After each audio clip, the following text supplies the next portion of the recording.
Són 4 dels 18 artistes que participen a Surfart, una exposició sobre la relació que els autors tenen amb el mar. En Pau González va descobrir la mostra l'any passat i llavors va tenir clar que enguany hi estaria present.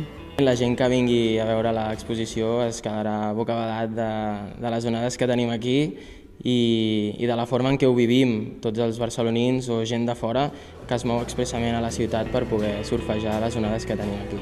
La Paula ve de més lluny, de València, però igual que la resta d'artistes té un vincle esportiu amb el mar, una connexió que plasma en la seva obra. La pràctica del surf i també el contacte amb el mar Mediterrani, la Barceloneta, és la font d'inspiració en tota la meva obra.